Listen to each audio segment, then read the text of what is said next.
All right. All right, perfect. Well, thank you so much for taking some time with me today. I appreciate that. You bet. You bet. My pleasure. Sure. How has the tour been going with John now on vocals? John's been doing great. It feels like an old stepping into an old comfortable shoe, really. It's funny because I look at clips of him playing drums with the Cowsills on the Ed Sullivan show from '67. Hmm. And we're just about the same age. I think maybe there's a year difference between us, but when I was a kid wanting to play drums for real, I was teaching myself at that time when I was 10, 11 years old. But there he was on the Ed Sullivan show playing drums. And now I get to play drums behind him. It's just a funny context, I guess you would say. Sure, It is. absolutely.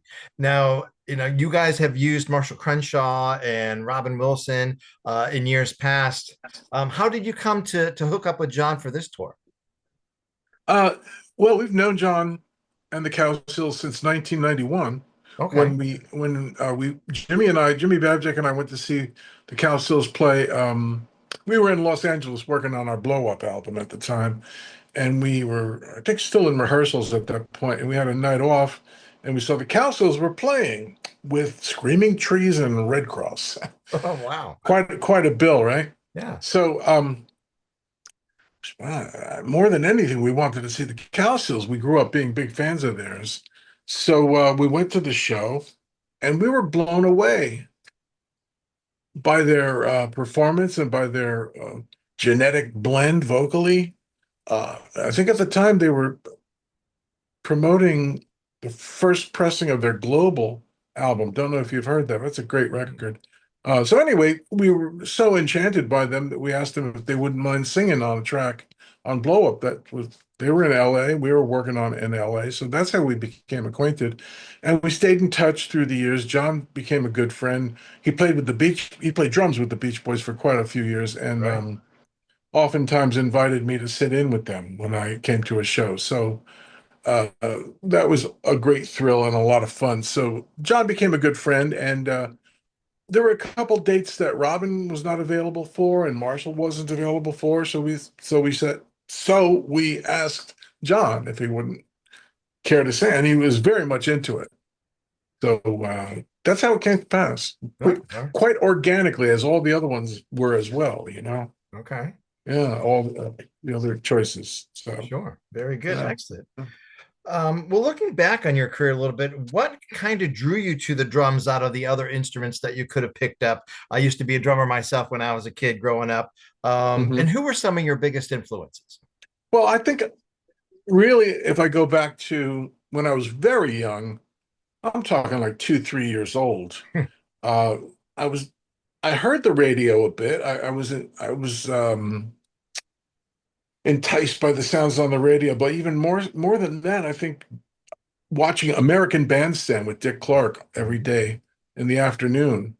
The TV was on a lot when we were little kids, and American Bandstand was exciting. We were watching these kids dance to these records, and I think really I cite American Bandstand as uh, one of the forces, so to speak, that invited me into the whole musical sphere. And as far as I think I always gravitated towards the rhythms and the sounds of the drums. When I was 2 and a half, for Christmas, I asked for and received a little toy drum. Wow. So I got started very young, and then I started teaching myself to play on coffee cans with plastic lids. And really, when I think about it, the first records that I can remember being really enchanted by were rhythmically, I guess, with the twist, Chubby Checker. Mm, That was a big rage when you look back on, was that 60 or 61? 60, Uh, yeah, I think. that was a real game changer for the music business. It, uh, it was I guess, after Elvis, really, the first big rock and roll fad or phase, and it gets swept under the rug. But the twist was a worldwide phenomena, and big time celebrities of our parents' generation were slumming and at the Peppermint Lounge in New York, and you know, it was pervasive. So the twist was big. Then I got into the Four Seasons. I love the drumming on the Four Seasons records, the Beach Boys early on, circa 62, 63, Leslie Gordon, a lot of the records that were coming out of New York at the time, the so-called Brill Building era, and the West Coast too. The Phil Spector productions with Hal Blaine on drums for the most part. Um, the Ronettes and Crystals and then the Janet Dean records, which had both Hal Blaine and Earl Palmer on drums, and then all the British stuff, Ringo and Keith Moon and Charlie Watts and Kenny Jones with the Small Faces. I mean, I could talk for hours about the drummers that inspired me, but there's so many. The Motown drummers, Roger Hawkins from Muscle Shoals, um, Gary Chester and Buddy Saltzman, two great New York session players. So anything I heard on the radio, Gregorico from Sly and the Family Stone, so many. Bobby Graham, another British session drummer. Anyway, I hope that answers your question. Yeah, absolutely, absolutely does it. And it's good to see finally Chubby Checker getting recognized, finally getting inducted to the Rock and Roll Hall of Yeah, Fame this year. So ain't it though? yeah, Yeah, it's a long I'm overdue. really, I'm really pleased about that too. I got to say, I really am. Yeah. Absolutely. Mhm. It's funny. I just saw him a couple of years ago. He performed here in Akron, and fantastic, 82 years old or whatever, and he was still out there. Put on a heck of a show. Yeah, I saw him at some point within the last 10 years or so, and I was really surprised. I remember seeing him back in the 70s and thinking back then, wow, he's a pretty vital performer. And when I saw him in more recent days, I thought the same thing. He's still got something, and he doesn't phone it in for his No. age. Good Yeah. good on him, you know. And I'm really glad that he's getting the recognition because I really think he deserves it. And what he brought to popular music and culture at that time was a real positive thing, I think. Absolutely. So yeah, about time. Yes. Well, speaking of performances, what was the first concert that you ever saw, and how did that impact you, if you remember? Yeah, first concert I went to was summer of 1971 Hmm. at the Schaefer Festival. Schaefer Beer sponsored a festival in Central Park.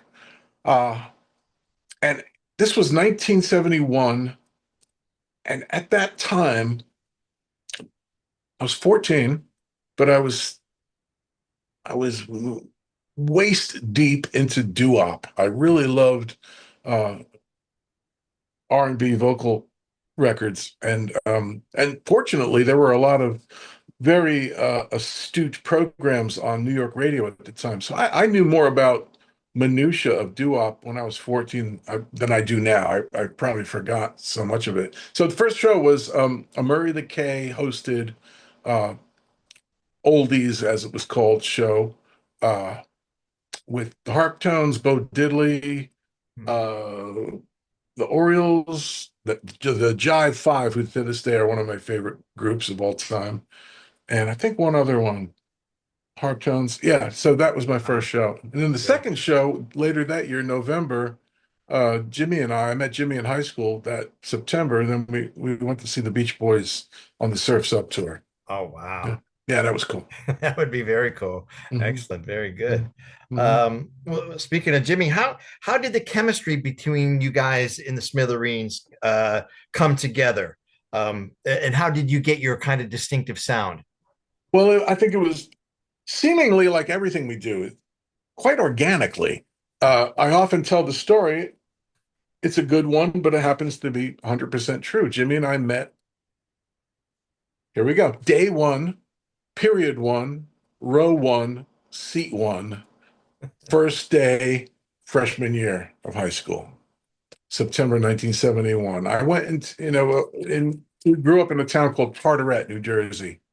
And we didn't have what some towns have in terms of junior high. We just went straight from eighth grade to freshman year. Mhm.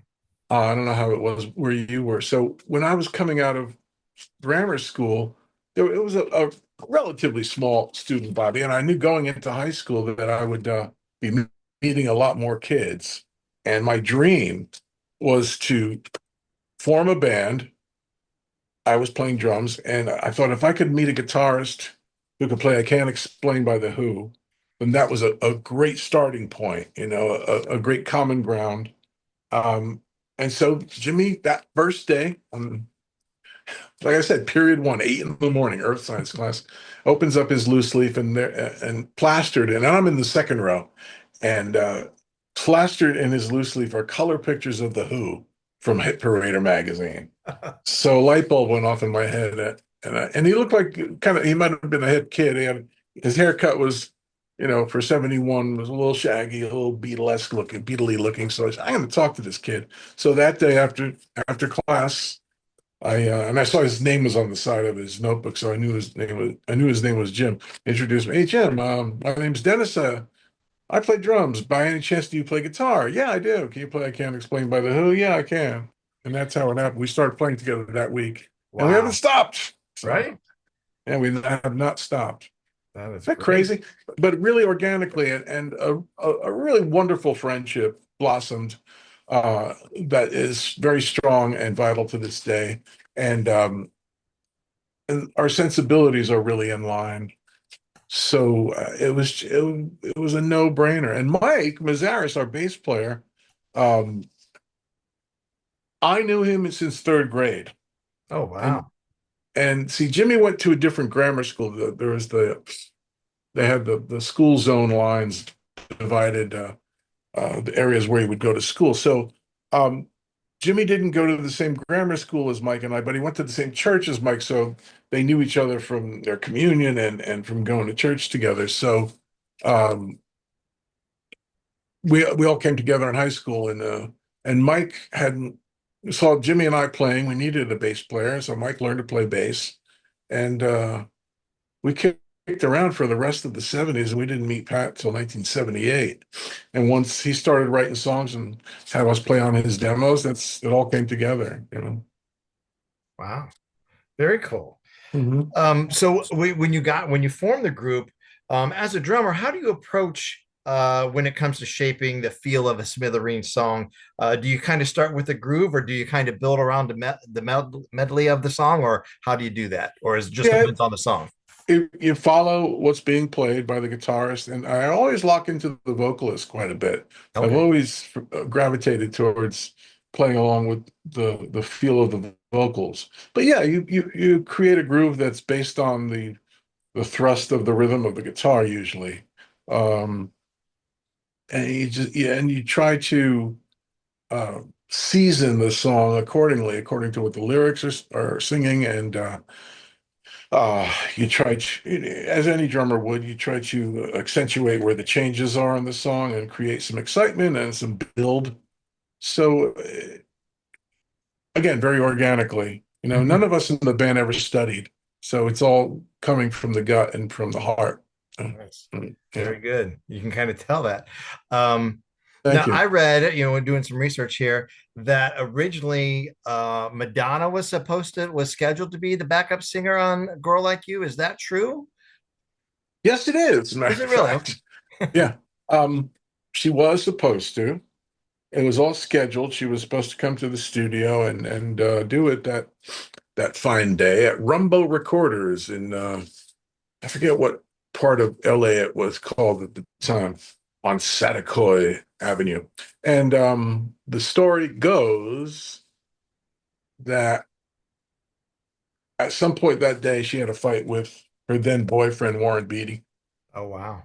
and nixed it. So what are you gonna do? Hey, still a great track, right? I mean, Thank you, thank you, thank you. absolutely. Yeah.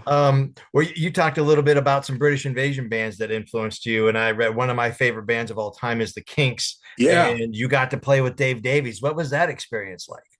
Well, if we backtrack even a little more, I think it was November, December of '91. The Smithereens were on tour promoting, or was it '92? I have to look it up. Anyway, Hmm. we were promoting our Blow Up album, and we were scheduled to play a show in Boston, a multi-artist show, uh, a benefit at Boston Gardens, sponsored by WBCN, the big radio station there. I forget some of the other bands that were on the bill, but Ray and Dave were promoting their Phobia album at the time. Excuse me, which they were doing just the two of them with no band. And we got word of that, and we said, "Hey, maybe we can back them up if they want a band. You know, we're going to be there, and we're fans." Wow. And mind you, back in the '70s, we used to go see all their shows in New Jersey and New York. Excuse me, in the area, and we used to even go to their hotels in Stockholm. We were such fanboys, still are. Sure. And so they agreed to it. They said, "Let's do it." So we worked it out. Where see, there was a Boston Garden. There was a big stage, and there was a curtain that was down when while Ray and Dave were playing, and the whole back line was set up behind them. Uh, so we worked it out at sound check where when they got to the end of the song Lola, which is a big sing along, as you probably know, Of course. we joined in and the curtain went up, and there we are playing along with them, and the crowd just went nuts. So then we played "You Really Got Me" with them. It was a big, big thrill, just a huge thrill. So that was our first experience actually performing with them, and we created a little bit of a friendship, but a little relationship, I guess you would say. And Dave almost had us back him on a tour later in the '90s. That never materialized. But through a series of circumstances, I was reacquainted with Dave around 2012, I think. And he asked me to play a couple tours with him. And it was a lot of fun to do that. And he was, as people ask me, what was Dave like? And I say he was still a punk at heart, but he had the wisdom of he had the aura of a wise old sage. Mm, So that's I think that's an apt description. He's a sweet guy, and playing with him is just it was like being a kid again, playing with your favorite records in the basement. That's what it was like. Yeah. absolutely. Now, I think, again, reading up that you actually played on the last show that Dave and Ray played together. Yeah, thus far, yes, it was December of 2015, and Wow. we played a show in Islington, the section of London, at the hall there. And it was right around Christmas time. And yeah, at that point, they had not played together for 19 years.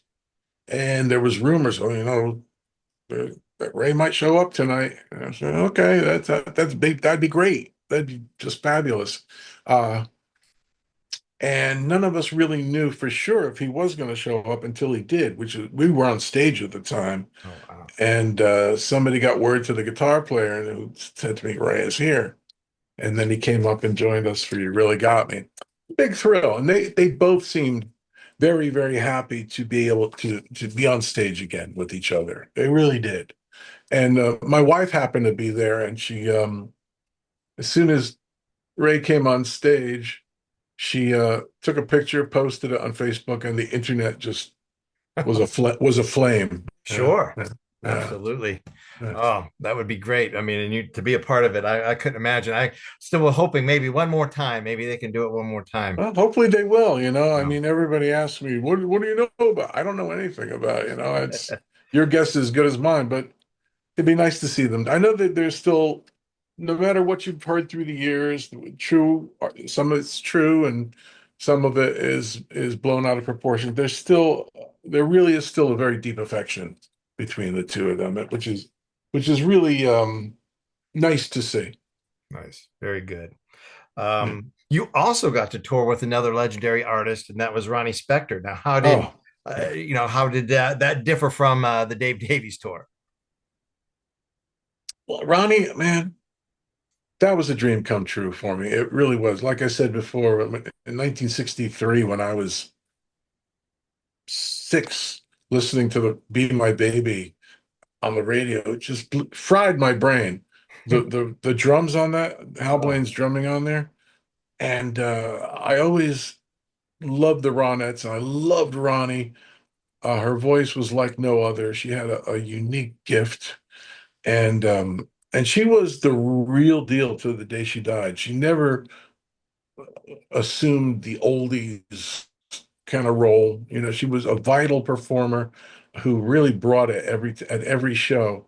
And I guess and you ask what was the difference. Her show was a little more produced. There was some scripted dialogue. There were visuals. Um, the band was a little bigger, but in both cases, um, both artists were still close to the bone, you know. And sometimes when an artist gets on in their career and in years, in my eyes, sometimes they lose sight of what I think what they sometimes lose sight of what it was that made them essential for Mm. me anyway.